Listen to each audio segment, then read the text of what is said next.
Welcome to Tales from the Tailboard, a podcast built by first responders for first responders. Here, we dive into the stories that define the job, the moments that test us, shape us, and stay with us. Real first responders, real stories, real experience. This is Tales from the Tailboard. We are glad you're here.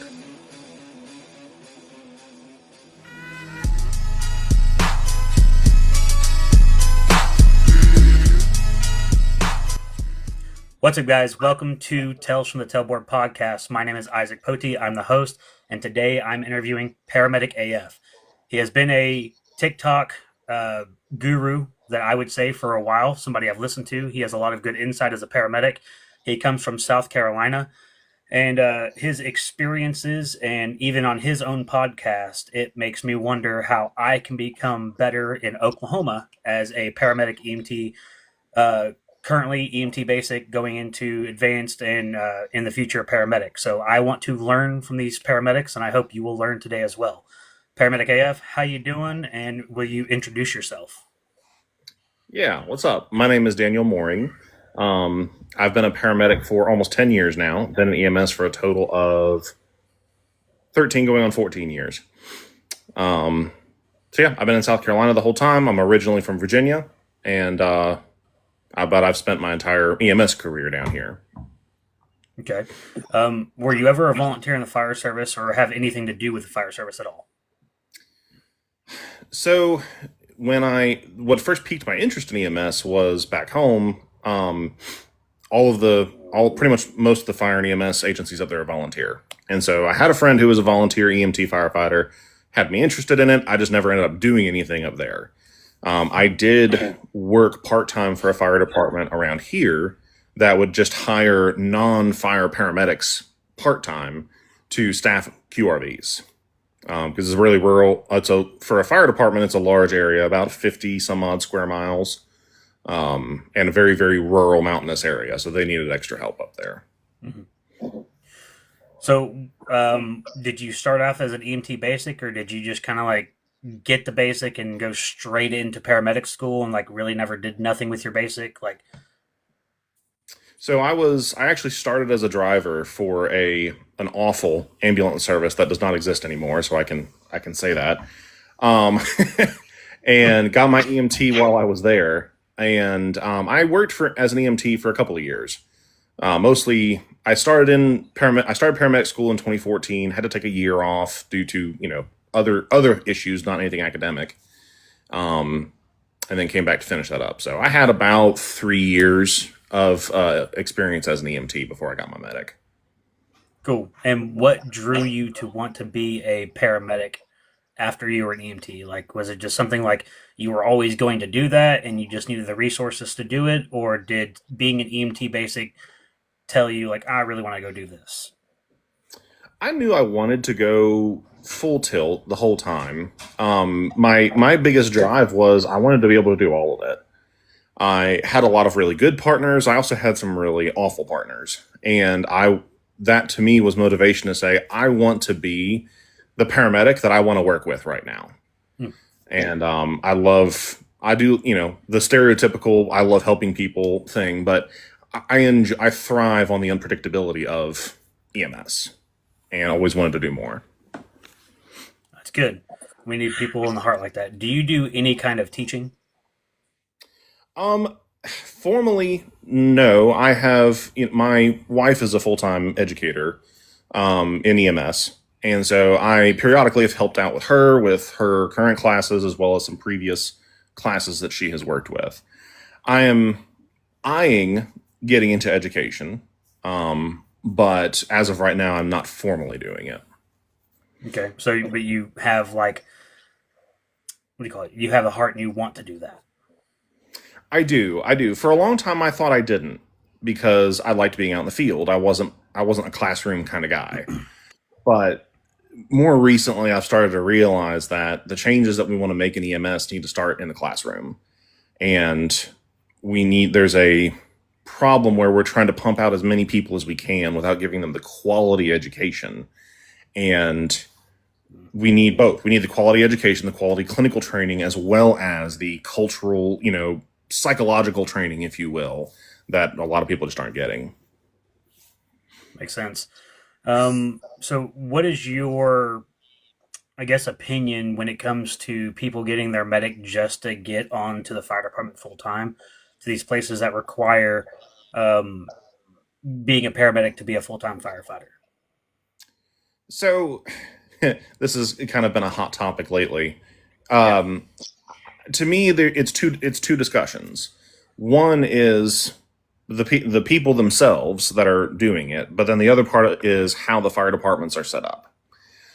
So I don't judge anybody that wants to further their career. If they're in a department that they love, that they want to move up in, and a requirement is them getting their paramedic, cool. Like, if you're someone who is exceptional at their job, who believes in actually doing your job well, and you're willing to carry that mentality over to being a paramedic, even if it's not your like life passion, cool.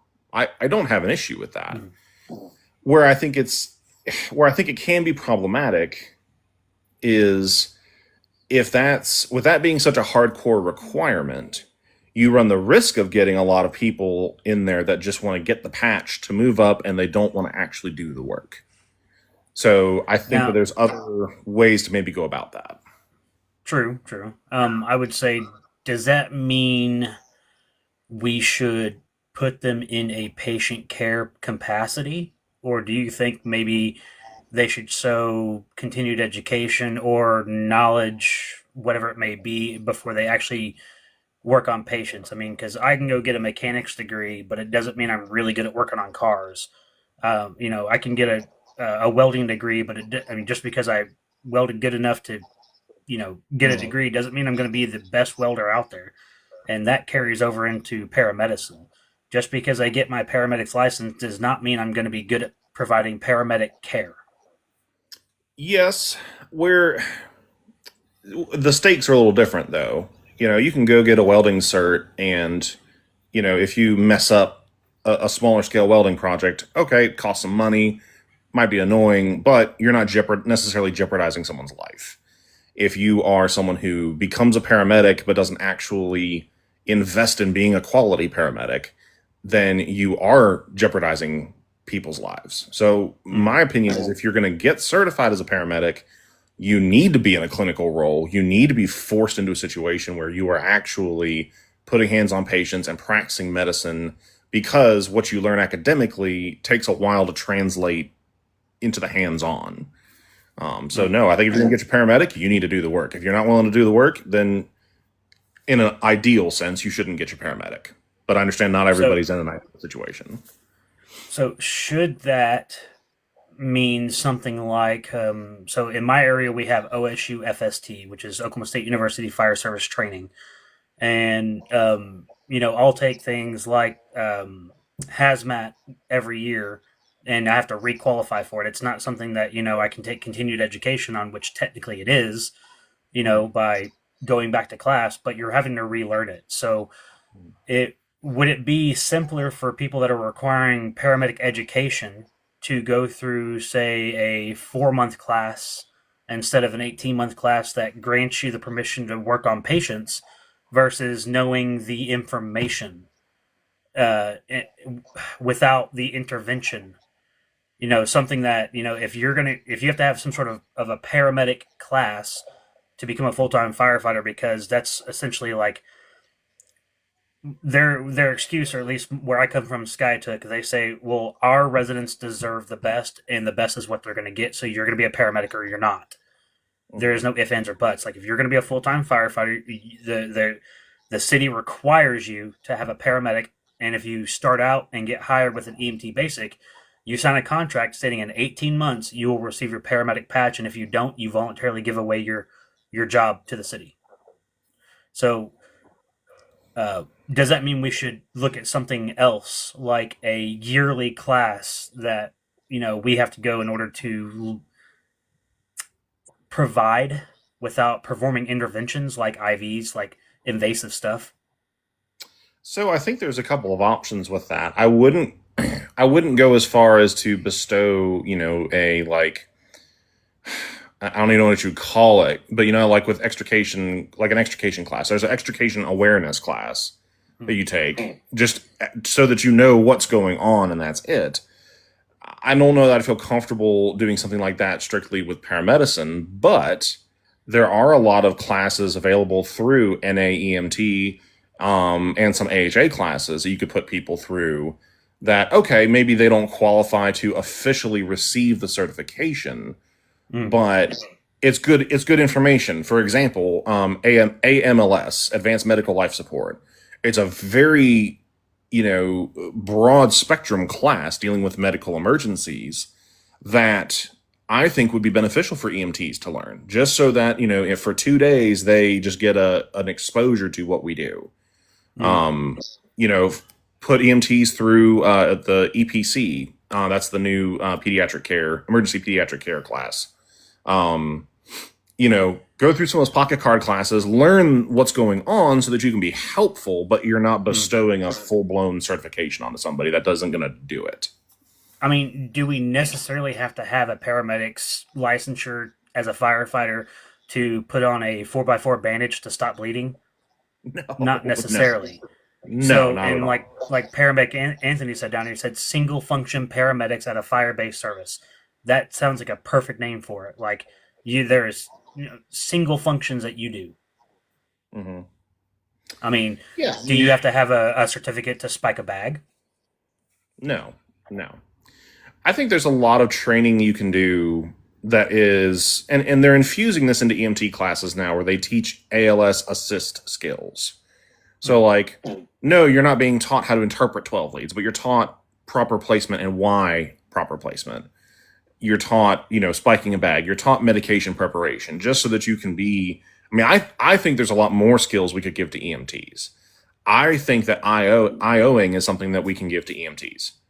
No, you can't ride the call if we're dropping an IO, but it's literally a monkey skill that I could teach you in 5 minutes. You can practice it for an hour, and you'll be good. You'll be just as good as I am at it. I mean, does that are you in? Not that you did, but I'm just clarifying here. Are you insinuating that they would be able to then hook the lineup to the IO and push not push drugs, but do anything other than drill the IO? I don't think that. I mean, I think they could attach a line. So let's say you're in a cardiac arrest, and say that you're in a situation where you're a paramedic EMT pairing. Well, as a paramedic, there's a long list of things that needs to get done. And if there's some of those technical skills that I can delegate to somebody so that I can focus on the things that I truly am only able to do, that would be awesome. If I can be like, hey, I'm up here with airway. Can you go ahead and start an IO? So while I'm finishing this airway, you can hook up the bag and then we'll switch. You can bag. I can go start doing meds. Awesome. As of right now, it would be more of, hey, you go ahead and do a blind insertion airway device, and I'm going to be down over here with meds, which is not bad. But you have those patients where you need a more secure airway, and I can only spread myself so thin as a solo provider in a situation like that. True. I personally don't think it would be helpful to have, say, 4 different firefighters in the back of your box trying to do certain things like spike a bag, hold a bandage, put the tourniquet on, whatever the case may be, because, I mean, I guess I kind of understand, we require everybody to be at the same level of function. So that way, when you are anywhere near me, I know that your level is the same as mine. Mm-hmm. And something of that situation, if that makes sense. Yeah. And I mean, it's what's hard about a conversation like this is there's so much variety in how fire departments are set up. You have some agencies that are not medical at all. They're not even first responder certified. They're truly just fire, not just in a demeaning way, but they are solely firefighters. Yeah, I mean, there's nothing bad about that at all. I mean, there's either sole EMS, sole firefighters, or you're combined. Exactly. So there's a lot of variety in this. In general, do I appreciate having firefighters that are medically certified on scene? Yes, I do. But there's a lot of situations where I think we fixate on that so much when there's plenty of non-certified firefighters that I can direct to do, straightforward stuff. That frees up me and an EMT partner to do the things that, again, only we can, technically do. So I think in general, medical education of firefighters is important, and we should be encouraging it. The way we go about that is ultimately the question of the hour, I'd say. Absolutely. So let's go over your background a little bit. You said you've been a paramedic for about 13, 14 years. Is that all in South Carolina or all together? So I've been an EMS total 13, almost 14 years. I've been a paramedic for coming up on 10. That has all been in South Carolina, and it has all strictly been ground transport. I am not a flight paramedic. I am not critical care. I have been on critical care teams and done critical care, assisted with critical care transports, but I am myself not critical care. I've worked, as far as ground transports go, I have worked the entire spectrum. I have worked for, private BLS convalescent services. I have worked for county 911 services, hospital-based interfacility, hospital-based 911. I've spread around a pretty good bit over the years, either part-time or full-time. So kind of gotten a good bit of experience with different models, the pros and cons of both, or not both, but all of them. Currently I work in a tiered response system. So I'm on a QRV, which chase truck, depending on where you are. I'm a solo paramedic on an SUV. And we respond with BLS transport units and make the decision on scene. Is this a, BLS call or ALS call, and go from there. So like not necessarily a supervisor, but like a chase truck. No. So without using names, because I don't like to do that publicly, but the agency that I work for is solely chase trucks, solely paramedics. That's it. The transport service is a separate entity from us, so we cooperate to run calls. But I'm in no way a supervisor or anything like that for those folks. That's the first time I've actually heard that, just like in the sense of like chase truck. Like you have a paramedic that at least responds to the call and goes, "No, you guys got it," or "Hey, no, we need to go ahead and upgrade." At which point, if somebody was not available, do you then like tell them take my SUV and I'll go with the truck, or like how does that work? So it typically depends on how bad off the patient is. 9 times out of 10, the crew that responds out with me, if I'm going to ride the call in, one of them drives my vehicle, and we all go to the hospital and then switch it up there. Now, if it's a high acuity call where I need extra hands, we will just secure my vehicle at the scene, go to the hospital, and usually like one of my supervisors or somebody will come get me and take me back to my vehicle. That's good. I like that. I think we need more of that here in Central Oklahoma. For here, EMSA is one of our biggest tiered responses, and then we have like Oklahoma City, which also has EMSA, but they have like supervisors that chase the trucks, and they're only available like if you call like, "Hey, I need a supervisor on scene," then they'd show up. That I know of. I haven't worked for EMSA. I've only done clinicals with EMSA, so I can't speak too much about how their policies or what they do. But from what I've heard from different people, that it's usually on command. So if they feel the need to be there, they will be there without being asked. Or if the EMTs are like, "Hey, we need a supervisor," they'll be there. Typically, the way it works for us is so. Because, it used to be calls were always designated as, a code 1 or code 3 response. Well, or there's the, Alpha, Bravo, Charlie, Delta, Echo level responses. Ours are either priority 1 or priority 2. So priority 1 is an emergent lights and sirens response. Priority 2 is non-emergent. The way our system is set up, the paramedic chase trucks are only sent on priority 1 calls. Unless there's no transport trucks available, or they're a long way away, or whatnot. So there's never a chance where you guys are providing care initially and then like downgrade. So let's say if we get sent and it's dispatched as priority 1, but we get there and it's not a high acuity patient. Either dispatch misunderstood or there was just miscommunication or, as sometimes happens, patients lie. Which happens a lot. It does. So I do have the discretion to downgrade or cancel the transport unit depending on the situation. So if I'm there first, I can tell them, hey, you can cut back priority 2, or hey, I've got this, they're going to waiver, you can cancel, whatever the case may be. That's actually pretty good. I mean, it's kind of like police responding to a domestic call first and saying, hey, they don't want medical. And it's like, okay, well, they don't want medical. I know the initial attempt at our podcast, we had kind of brought this up, but it's an interesting topic I wanted to bring up, and we're losing viewers, but they come in and out. That's fine. They'll survive. Oh yeah. I mean, I'm getting pretty good viewership. I just did a podcast with a mental health medic, and he was a fantastic guest. Had very insightful information. Good to listen to the thoughts of just being mentally healthy and how to go about that.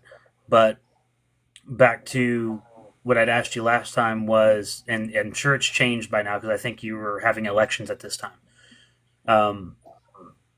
You guys don't require state licensing, or sorry, the NREMT. You don't require the NREMT, but or is that North Carolina? That's North Carolina. We're South Carolina's a registry state. Okay, so what is your opinion on states that are not a registry state? I mean, I don't hate it, and I don't think that national registry is the holy grail of certifications. I think as a proof of concept, it is good because we do need continuity in our care, but it's not like, you're a subpar paramedic if you're not national registry certified. Like I have seen there are some states that their, testing and requirements to get your paramedic are harder than national registry. So I don't think by default it's inherently a bad thing. What I think is the problem is until we unify as a profession, we're not going to be taken seriously, and we're not going to be able to get adequate representation, adequate funding, because we're just so spread out and there's not a lot of unity in how we approach things. Okay. That brings me to the question as far as like how the state goes, because if I didn't pay my taxes, right, state taxes, they can suspend my state license, which means here I can't participate in a state-run service or a service really if they require state licensing, because even though I may be registered qualified, I can't run unless I have my state license as well. That being said, what is your opinion on the state being able to suspend your state licensing if you don't pay taxes? Being that we're already crunched as it is, we don't make enough money for a lot of things. I mean, the disciplinary action that brings is, in my opinion, BS. So you're saying, like, if you don't pay your state income taxes, then they'll suspend your license? Yeah. I've never heard of that before. I think it's here. It happens in Oklahoma. Okay. I mean, it may happen here too. I've just never heard of it.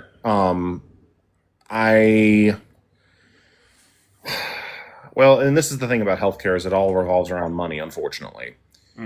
I don't like it. I think that it's a very short-sighted solution to the problem, because why would you remove functioning assets from your community simply because of taxes? I don't buy into that. I think I don't think that makes sense. I'm not saying they don't have the right to do it. It just doesn't make sense. I would think that's a bad idea. I thought the same thing too. I mean, it's not that, if someone's being deliberately delinquent, maybe discipline is the right tool to get them to, be on board. But I know some people who just simply can't pay state taxes because they don't make enough money to do so. Mm-hmm. And you're saying that, now you're going to submit to collections, and that collection just so happens to be, garnered with state licensing, that you're going to take away the very thing I need to use to make money in the first place. Yeah. it's it logically doesn't make sense. I would say. And then they want to complain about there's not enough EMTs or paramedics in the system to help out. Like, oh, there's just not enough people there. I wonder why. Mm-hmm. Yeah, maybe pay people a little bit better and stop doing dumb stuff to drive them away. Have you seen Code 3 yet? I have. Okay. Have you seen some of the interviews Rain has done about that and how he's talked about specifically they get paid the same as Starbucks, and we're in charge with saving their grandmother, their mom, their dad, their brother, their sister, and it's like they do it. A lot of us, we do it because we want to, not for the pay. That's for damn sure. Mm-hmm. I have seen a lot of it, and I I have such mixed emotions because on the one hand, I love what he's doing. I love the fact that he, as somebody who doesn't really have an invested interest either way in EMS, is willingly coming out and saying, hey, we need attention brought to this issue. What's hard for me is how many of us were moaning and complaining about, oh, well, it's not in every theater everywhere, and to the point where Rain had to turn off comments on his socials because people were going so hard. I'm like, people, this is why we can't have nice things. Mm-hmm. You could hand EMS a gold plate, or you hand someone EMS $1 million and they're going to find something to complain about it. And I just think that's just so backwards and so counterproductive. So I love Rain. I love what he's doing. We actually got to interview Patrick, the guy who wrote Code 3. I would love to get to talk to Rain because I think it's wonderful what he's doing voluntarily for us. You should check out EMS1's podcast on Rain. He did a very good one on that. But I would say Code 3 was very, very well written. And as a basic, I looked at that because I had a very good partner. Her name was Samantha Green. I think we talked about this before. And, she taught me a lot as a basic to understand paramedics and for one, to better understand what she needed in the back of the truck when we were partners. So if she said to do something, I could do it as a basic and understood why it needed to be done. That being said, I watched the movie and I could understand everything about the movie and go, yeah, that makes sense. You would cover both eyes because they work in tandem and so on and so on. I would say the only realistic thing I didn't get in the entire movie was at the end when I'm not going to ruin it for people, when she says who she is, and they assumed that she was a paramedic.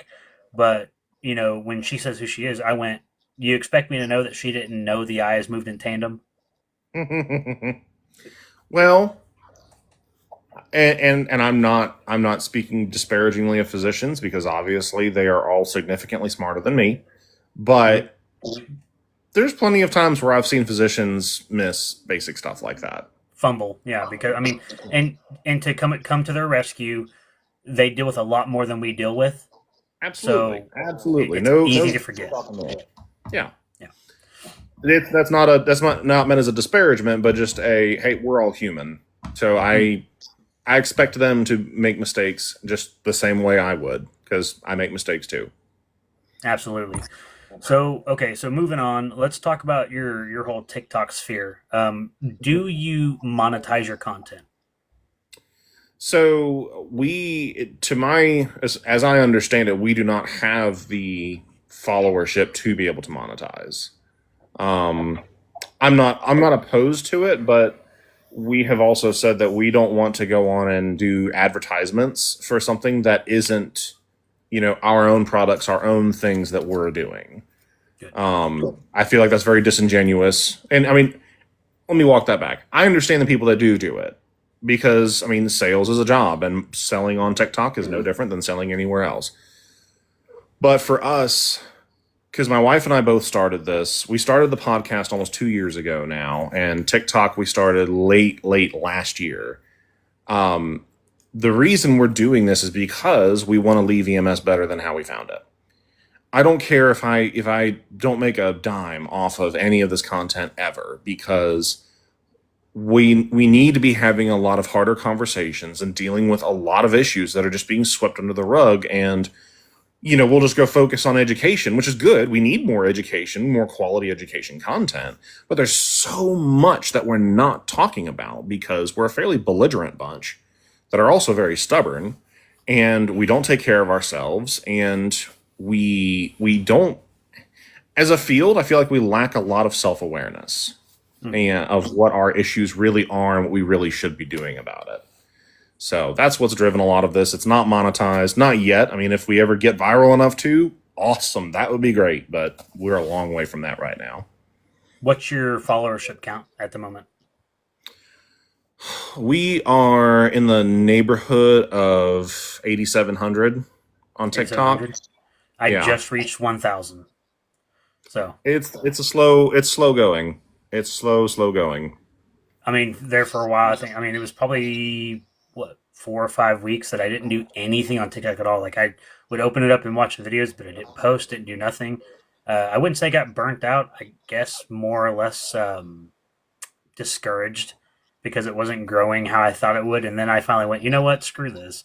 I was like, I'm going to keep making videos, and if you don't like it, I don't care. You can choose not to follow me. You can comment bad stuff. By the way, guys in the comments, Bobby, thank you for following. Firemedic, thank you for sending roses, bud. I appreciate it.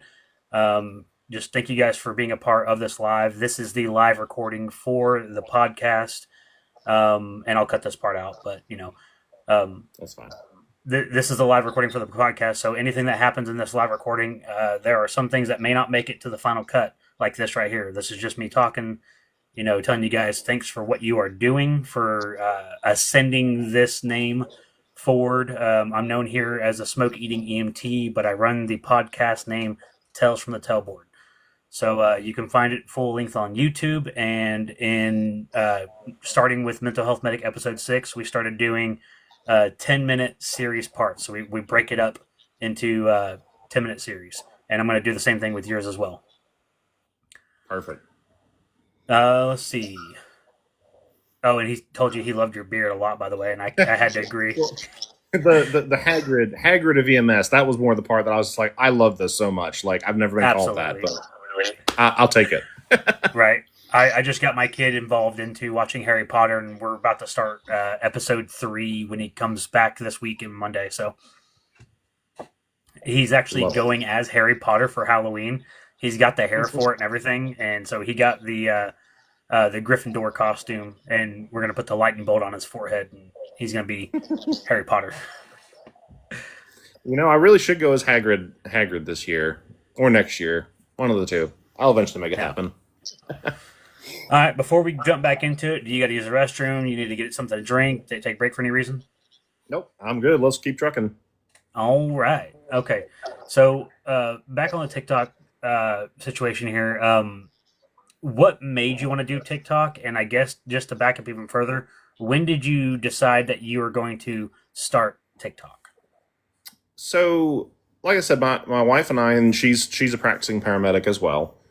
She actually works full-time in the field and does full-time education. So she's spread very thin right now.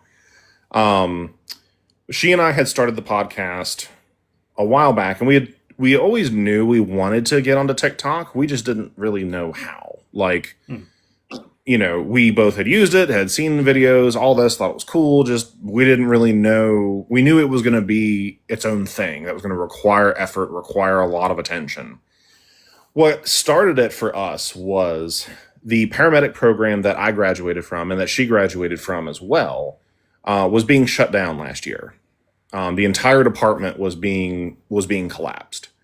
Mind you, this was one of the most active and most successful EMT and paramedic programs in the entire state. They were averaging upwards of 100 EMTs a year, and usually in the neighborhood of 20 to 30 medics a year, which is incredible numbers. Pass rates were amazing, but the college was wanting to shut them down. So we went and actually spoke at it was a it was a board meeting of some kind, basically for all of the officials of the college from all departments. And we recorded that, and that was one of our first TikTok videos. And from there, we just said, all right, well, we've started, so let's just figure it out and start posting. We were averaging about 1,000 subscribers a month, and it's tapered off a good bit lately. And I'll admit, I haven't been as, ideally you want to do 2 to 4 posts a day, every day, religiously. And I have not been consistent with that lately. Trying to get back there, but again, we're, like you said, we're not here for the followers. We're here for putting the content out there and ultimately, trying to practice what we preach, but make this accessible. Let the good people in EMS feel heard. I think the people that really care about the job feel shut down a good bit because it's cool to do that. And I don't think that's right. And I think that the silent majority needs to actually step up, and we can actually come together and make some good changes for EMS if we actually try. What's your aspirations for your page? I would love for us, I would love for some level of virality. Again, not because of, we want the attention. I'd be fine if we were able to build it and pass off the page to other people. But I want to see the needle start moving. I want to see a lot of the things that we're talking about, and now that a lot of other people are starting to bring up, become mainstream. These conversations about our core values as an industry, and what defines us, what do we need to fix, what do we need to get better at, because we need to rescue ourselves. No one's coming to save us. No. But, business-wise, I have completely separate aspirations and other things that I'm working on that are not related to content creation. So we're just going to keep doing it until we can't. It's kind of the plan for right now. I like it a lot. Is there any point of where you would stop doing Paramedic AF because you got too busy? I know a while back you made some public posts about your son and, going through that battle and everything like that. Is there just anything where you're like, if the ultimatum came up, you'd be like, no, I'm done? I know that that is a real point in time. I don't know when that is. I don't see it necessarily being anytime soon, because what I would love is if, career and business aspirations go the way I'm hoping, then I will have both the time and resources, for us to continue doing this. And to continue kind of like our, mutual fan, that we're a fan of, Andy Frisella. I have a lot of other things going, and all that does is just fuel the content creation, to allow me to get more people together so that it's actually less time consuming and we can put out more content. Absolutely. And guys, you heard him mention Andy Frisella. He's the owner of First Form. If I can get this in view here, Form Energy. Made by First Form, is a delicious drink, very good, nothing in it. And going back to this whole thing, you said, where do you think I got the name from? And I'm curious, like, did Miss Mooring said no? Did she give you any crap about it? No, actually, she and I, we had a multi-day discussion about what the hell we were going to call this thing. And we threw around all different kinds of ideas, and I think I blocked a lot of them from my memory because there was quite a bit of cringe in some of them. But it just dawned on me. I was driving home one morning, and I think I was actually listening to an episode of Real AF, and I was like, oh, wait a minute. Paramedic AF, that works. And I texted her, and I was like, babe, this is it. And she's like, I like it. Let's go. Perfect. So, yeah. So, my girlfriend would consider me a Andy Frisella nut, just because I listen to him all the time. What does Miss Mooring think about you and your addiction to listening to Andy Frisella? She is here for it. She is an entrepreneurial-minded woman herself. She is very much an alpha female. Obviously, we have a we make it a joke, but yes, I wear the pants in the family, but to everybody else, she's top dog. So what you're saying is, if there was ever a domestic called to your house, she's the one probably beating your butt. No. Well, that sounds horrible to say it that way. More so, she and I have a very, and I wouldn't say traditional relationship, because obviously we both work, we both pay for everything, but we have a very, I guess you could say, traditional coupling in that sense, where and I don't know I don't know how the best way to describe it without it sounding cheesy, but like, she doesn't have to be the alpha when she's home, if that makes sense. Like, she can let that drop at home with me because I carry that. I'm not sure if you're Christian or if you believe in God at all for any reason. It doesn't matter if you do or don't, but it kind of throws back to something that's what we learned today in church, was that when you're at home, wives submit to your husbands, and it means like not in their sin, but let your husband lead, but with godly intentions. Like through, he has to be the one to say that. So the fact that you're saying that she could come home and just be her, and you're the leader of your house, that's great. But when she leaves that house, it's like, okay, try to mess with her. You're not going to get very far.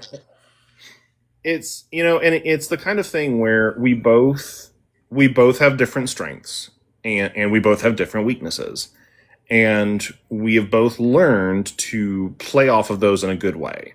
So there's certain things that she has better instincts on than me. So I consult her, because I'm like, hey, you have a better gut reaction on this kind of stuff. Tell me more. And then there's times that she comes to me and she's like, I don't know what to do. I need some help. And cool, we figure it out. And I think that's not me, abdicating anything. It's a very realistic, like, hey, I don't have all the answers. I'm never going to. And, I don't get into the religion topic, much. I'm perfectly comfortable talking about it.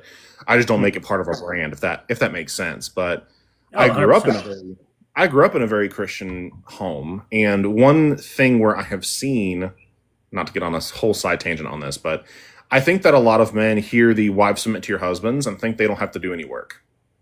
And I think that's completely wrong. You don't have a status that removes you from doing work. If you want to be, the man, whatever, in your home, you need to earn that spot. You need to continue to prove yourself. And that never stops. You have to prove it to your kids. You have to prove it to your spouse. You have to prove it to, your family. And that's just the way it is. So there's no excuse. You can't have that title. You can't have that title and expect your kids to obey you and expect your wife to submit to you if you can't be a godly man. And just in general, like, there is no do as I say, not as I do. Because especially with your kids, they see right through that shit. You mean like some people do in paramedicine, where they say, do as I say, not as I do? Yeah. I think that is a hallmark sign of horrible leadership, when you're very autocratic and are not willing to do the work that you're expecting of other people. Qualities worthy of submission. That's perfect. That's 100% on point. You have to display that qualities to be worthy of it in the first place. So when you say, do as I say, not as I do, are you leading that young paramedic or young EMT to a situation where you deserve them following you? I think that when it comes to the EMT paramedic dynamic, the way I look at it and what I practice and preach is, we are peers. Yes, as a paramedic, I have additional responsibilities. I have a greater say-so when it comes to the medicine, but I am not the superior over an EMT. I'm not. I'm an advanced clinician. I'm not they're not inferior to me in any way. It's like, I guess you're saying you're not my boss, but you're the boss of the medicine. You're the one who chooses what's done, but so, and this is where it gets a little nuanced because, let's say we have a patient that I personally am very comfortable handing off to an EMT. I don't have a problem with it. There's nothing, critically wrong with them. It's fine. But maybe I have an EMT who's new, or maybe they see something that I don't. They're concerned about it, and they're just like, "Hey, I'm not comfortable with this." It is not my responsibility to sit there and belittle them and shove it down their throat and, to be a dictator to them. I think we can have a reasonable clinical conversation, but if it's going to be more in depth, cool. I'll just ride the call and we'll catch up later. It's not that important. I like that. I mean, there's something I was told a long time ago, and it's from a chief that I completely respect because he says, "I am not going to grill you on the fire scene. I'm going to wait until we get back to the station, and then I'll do it there." Because what are we doing? If I'm openly disagreeing with you in front of a patient, in front of the family members, if we're having an open conflict there, that's not going to instill any trust in us as providers from that patient. They're going to look at us and be like, "You guys actually know what you're doing? Like, what's happening here?" That's not appropriate. Just like that scene in Code 3 where, they're arguing about covering both eyes because of the whole tandem situation.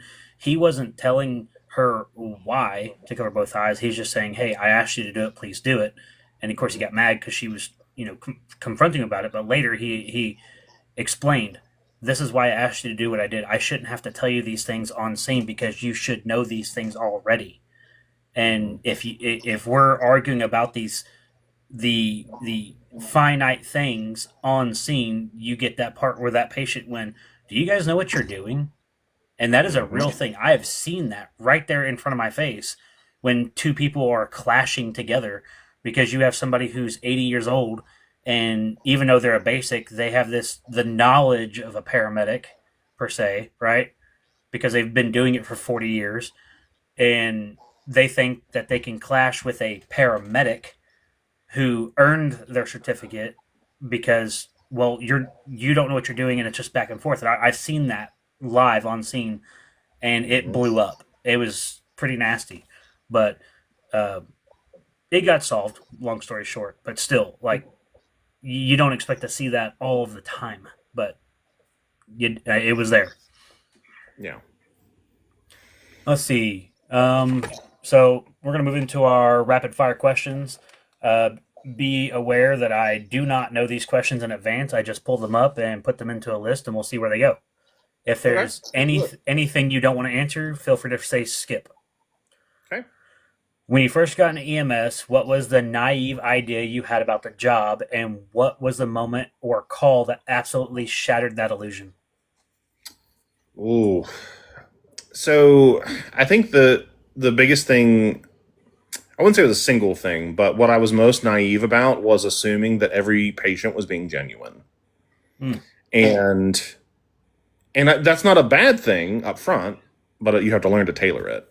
I don't think there was a specific call that shattered that for me. It was more of just an ongoing realization of, okay, either because of genuine ignorance of medicine or because they wanted something else, people are not always going to tell you the truth.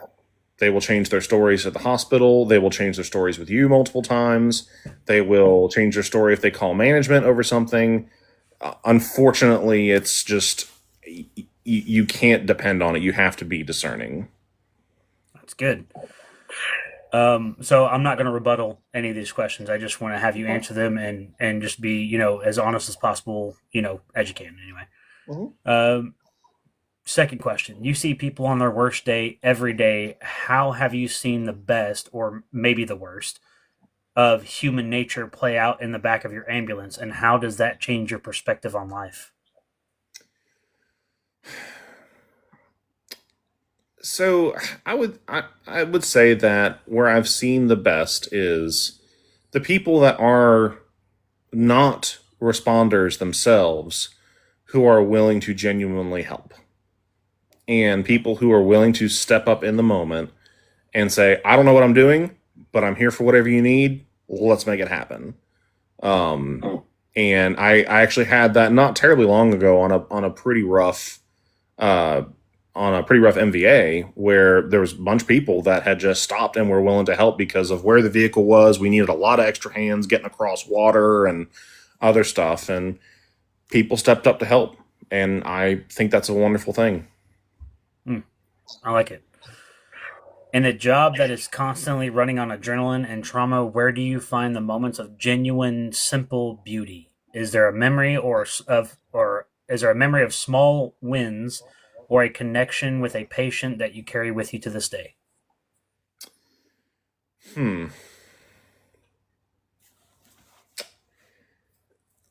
I would say I think the small wins are in the calls that a lot of people hate. The small wins are in grandma fell and broke her hip. Grandma's not feeling well.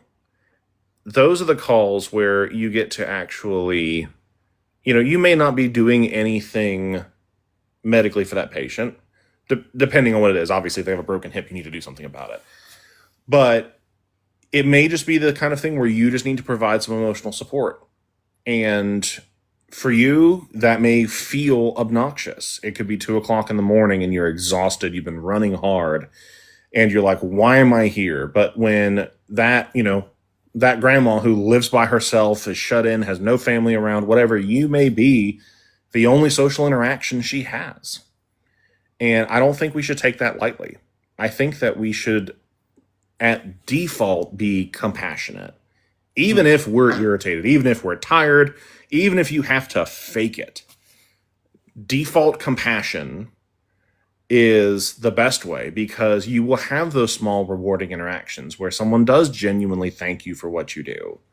They, offer you kind words. They, make a phone call to your supervisor and, compliment you, and that brightens their day and your day. I think those are the little connections that we blow off and we miss. And I think that's horrible that we're missing all of that. And that's where some might say that's where the compassion comes from. That some people that just get their fire medic don't care as much as someone who does care about those calls. Which, granted, I'm a fire EMT, and I was firefighter before I was EMT, but I would say that due to that, right? Mm-hmm. Yes, I'm partial to fire, but I cared more about EMT the more it went along. And I did have somebody call my boss, and I did have somebody say they were the most professional people that I have seen on a call. They helped me out with my broken hand, and it was a flipped over ATV accident. They were quick, they were caring, and the fact that someone took that above and beyond and actually made a good call to brag on us was awesome. So I'll tell a quick story if you don't mind. Something that I think a lot of us should hear. There was a call. God, this was probably 11, 12 years ago, and I was an EMT at the time. We had a paramedic student riding with us, and we went out to a patient. It was a generic sick person complaint, and my paramedic partner was just fairly rude and abrasive to start with, which was abnormal for him. I don't know what had crawled up his butt that day. But he was very condescending. He was very dismissive. And at some point in that call, he stopped. And you could see he caught himself. And he knelt down and he apologized to this patient. He said, "Ma'am, I'm sorry. I have been horribly unprofessional to you. I have been talking over you, talking down to you. That is wrong of me. I'm sorry. I'm listening to you now. Please, walk me through this again, and I'm gonna do whatever I can." And I looked at our student, and I was like, "Bro, you're never gonna see that again, ever. A paramedic apologizing to a patient for talking to somebody, that just doesn't happen." But it should.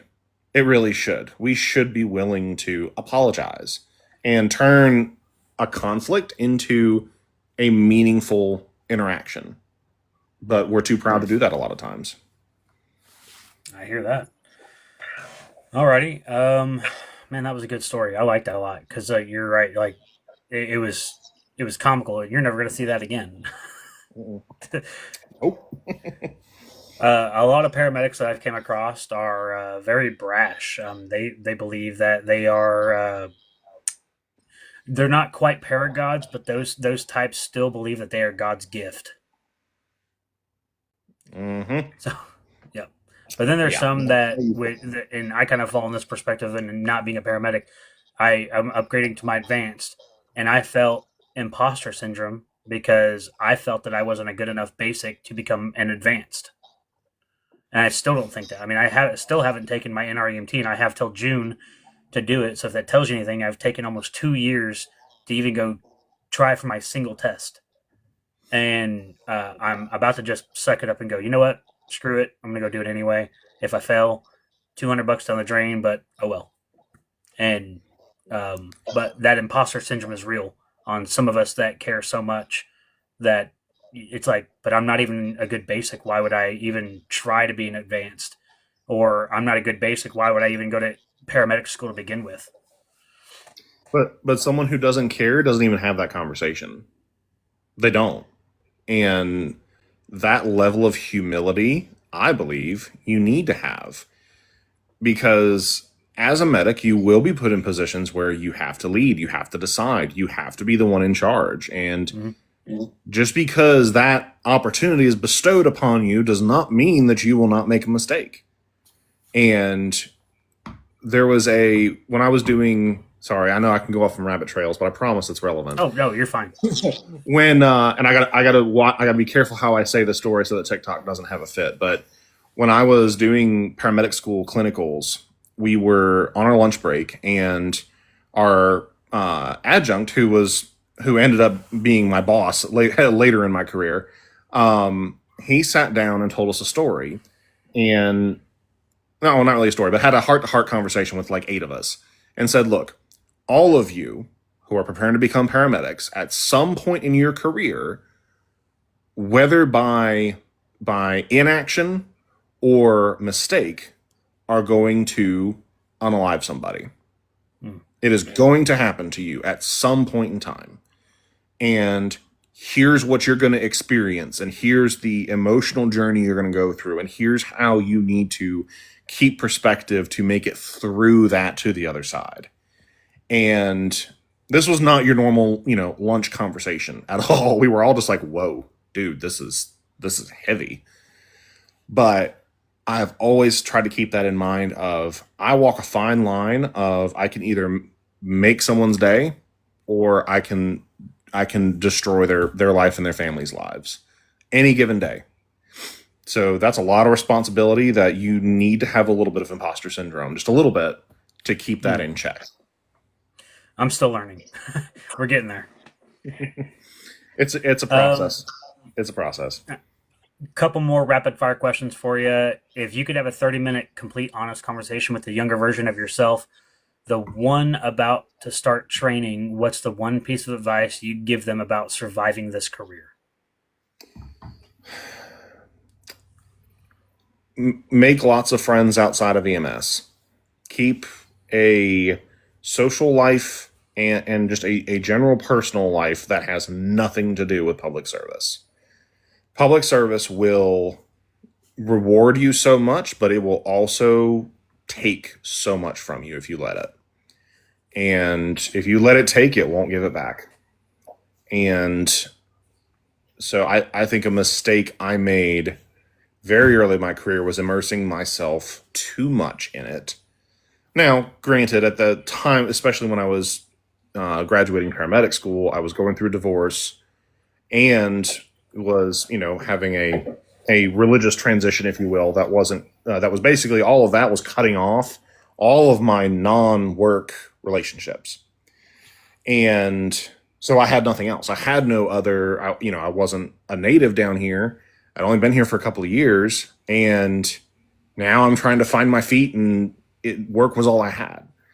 So I would say, especially if you're new to this job, but even if you're not, go make friends that do other things. Shut up about work. Don't just dominate the room with conversations about work. Ask other people what they do. Learn about other industries. Keep yourself immersed in reality, not in the echo chamber of public service. I love it. Love it. Let's see. Are your parents still alive? They are. They are. I asked that because mine are gone, and I always ask this question, or I try to. I'm going to start getting more involved into it.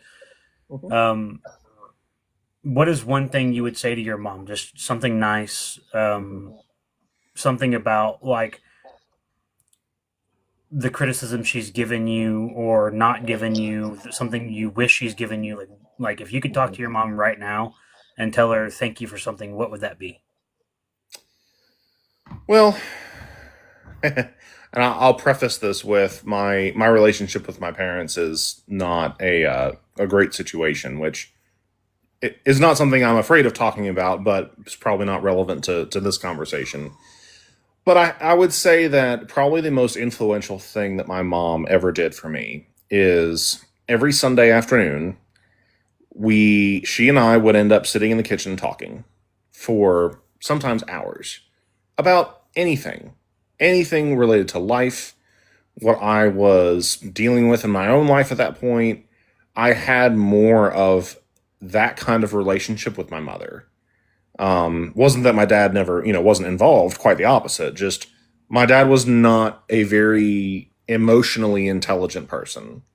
Mhm. And so he was a little more robotic in some senses. And unfortunately, I deal with that sometimes too, where, I almost think overly logical about stuff. But I think that is the greatest thing that I did get from my mom was being able to talk through things, feeling comfortable talking about things and not feeling judged for it, not having any punitive response, just being able to be open and transparent, I think was a wonderful thing.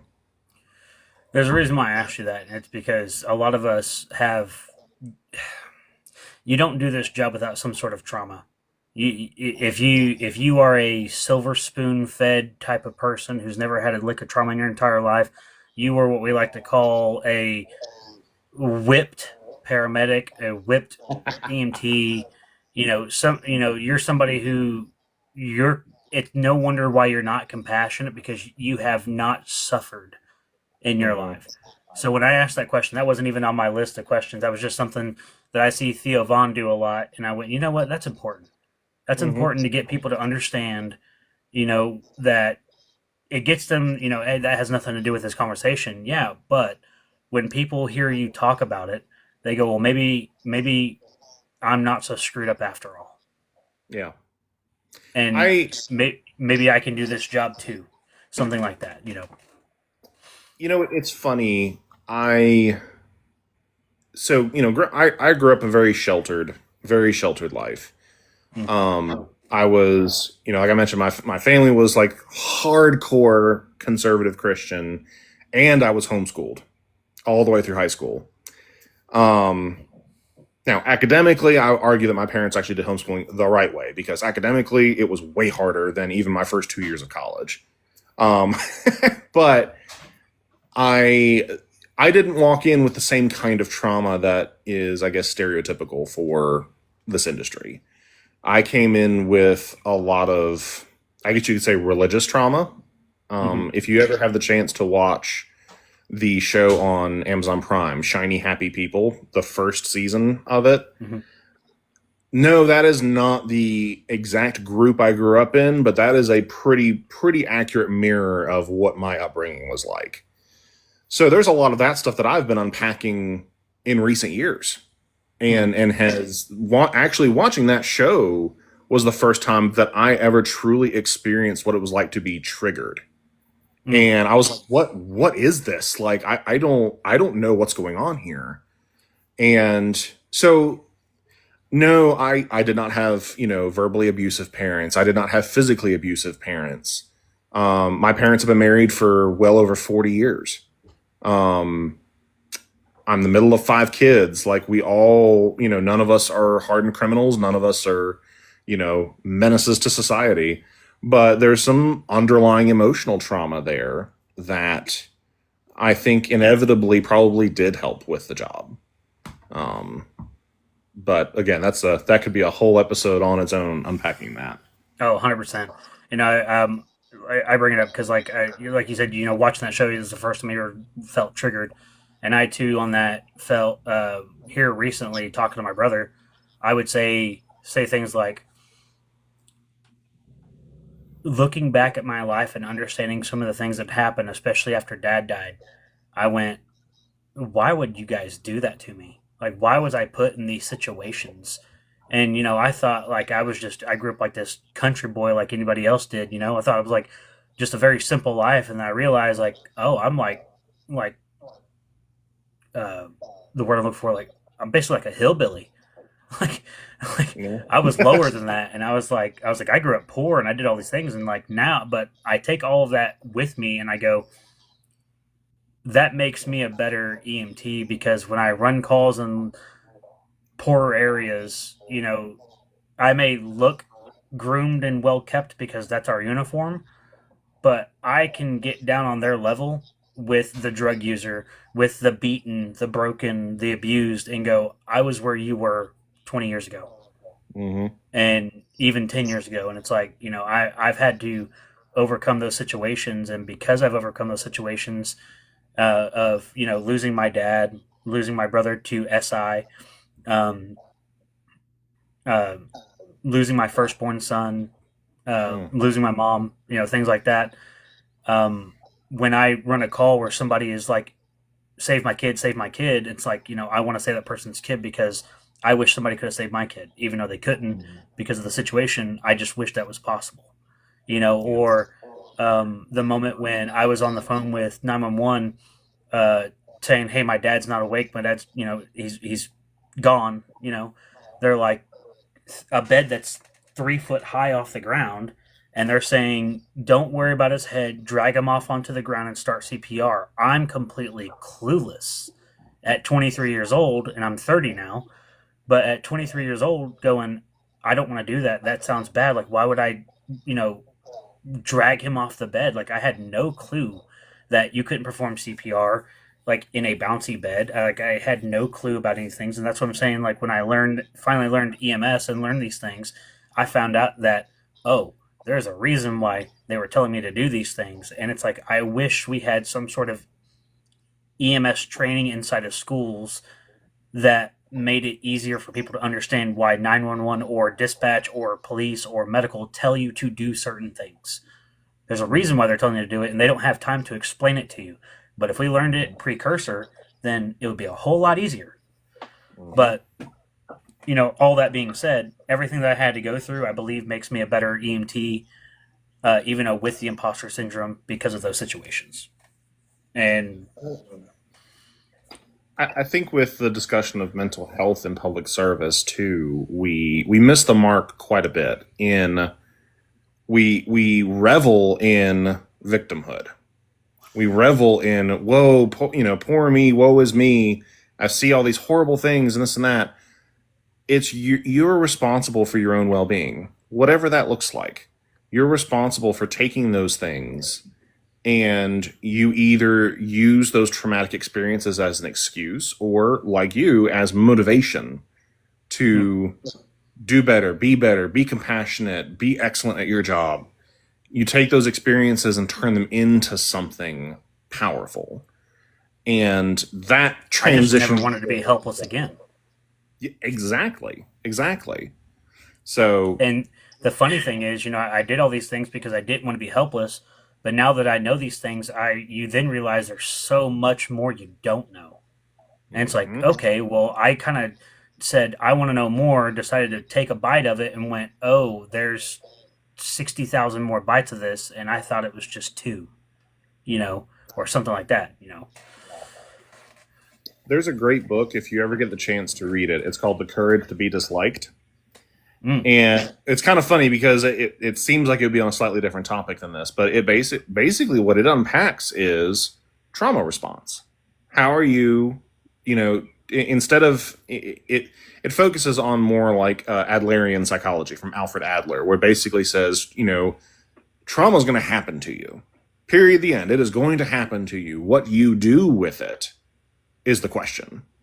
And it's a beautiful book in a conversational format that truly unpacks that. And I think everybody in EMS and the fire service should read that.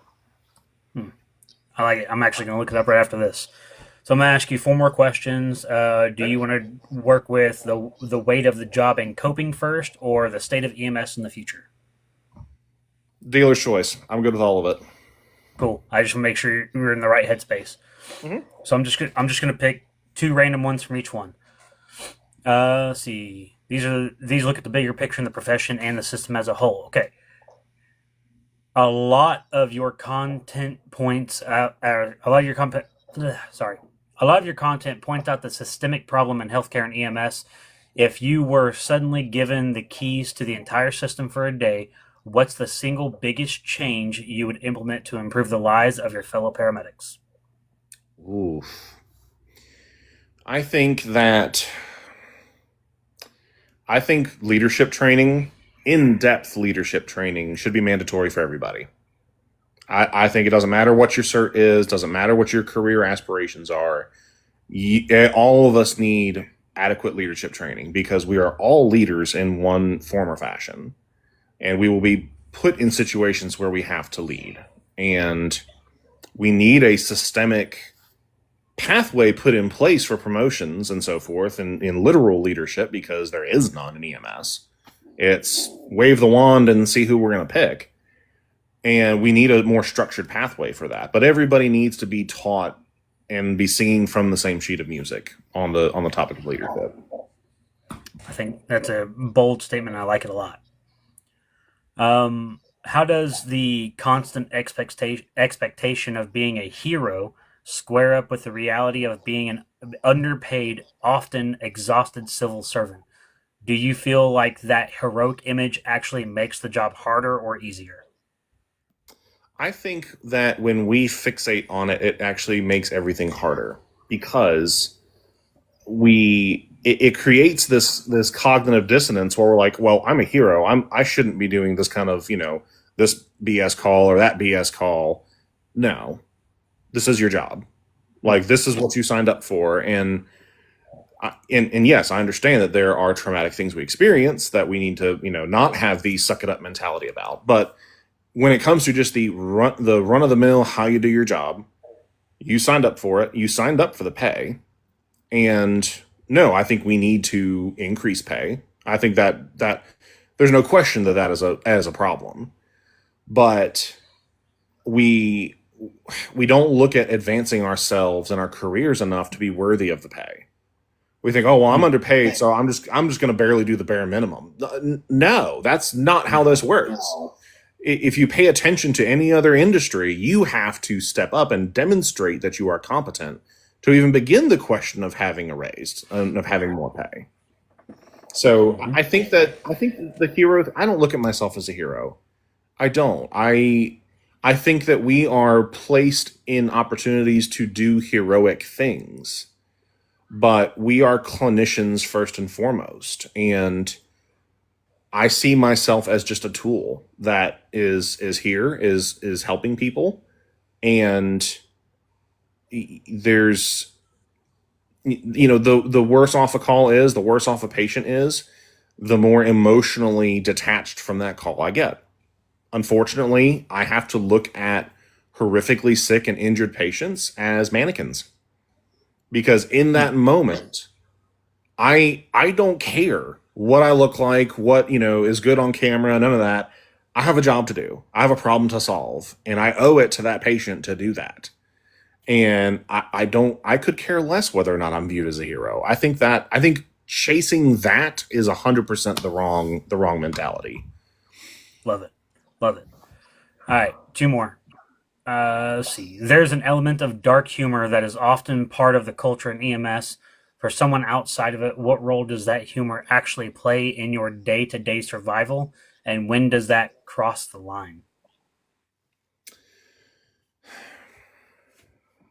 So this is one of those topics where I think we need to differentiate between ethics and image.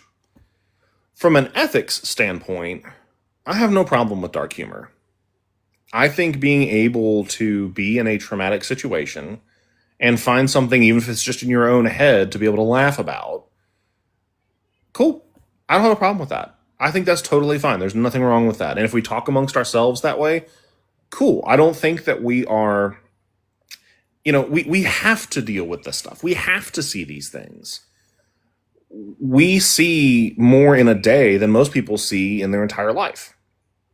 And so not that we get a pass, but I think that we do have the, I guess you could say, the right to have that as a coping mechanism. Where I think it becomes a problem, and this is part of it, can be psychological, where it becomes so dark and so twisted that SI becomes a problem, and it starts infecting the rest of your life and your relationships with people and how you perform your job. I think that's awful. So from a psychological standpoint, go to therapy if that's the situation you're in. As far as image, I think that we should be very careful of not letting the public see all of that all the time. Sure, in Code 3, people get a taste of it. But it's in the context of, hey, this is how we deal with it. They don't need to hear us making those jokes about their loved one, their friend. I think that EMS humor, dark humor pages can serve a purpose. I think that if we don't have any compassion, any humanity in it, it derails quickly and actually works against the benefits of it. Yeah, I can agree with that 100%. Okay, this one's just kind of talking about how you see yourself on your platform. You've clearly found a way to take this intense, high-stakes career and translate it into an engaging content on social media. What is your personal line on what's too scared or too dark to talk about to a public audience? I mean, I would say the dark humor plays into it. I think that's one aspect of this. I don't think that we have to shock the world just to prove a point all the time. I think that we actually do much better when we convey humanity to them. When we show them that we are normal people who deal with normal things and that our uniform doesn't define us. And I think that's what we need to, because what are we suffering from in EMS? We have no narrative. We have no narrative of what we're telling the world. Fire service has a fairly well-established narrative of who they are, what they do, their place in the world that, they are proud of, and they should be. Law enforcement, fairly similar. They've, fallen on a lot of hard times and had to deal with a lot of things over the years. But in EMS, we have no narrative. No narrative that we tell ourselves, that we tell the world, that we just exist. And we're discouraged from talking about it because a lot of agencies police their people on social media. And I'm very grateful to be at a place that doesn't police me. One, because I don't talk about them by name.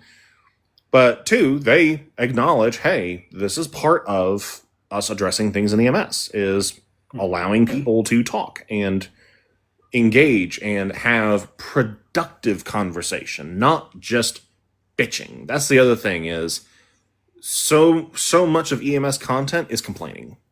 Complain. That is not how you win people to respect you and appreciate you and help you. It's not.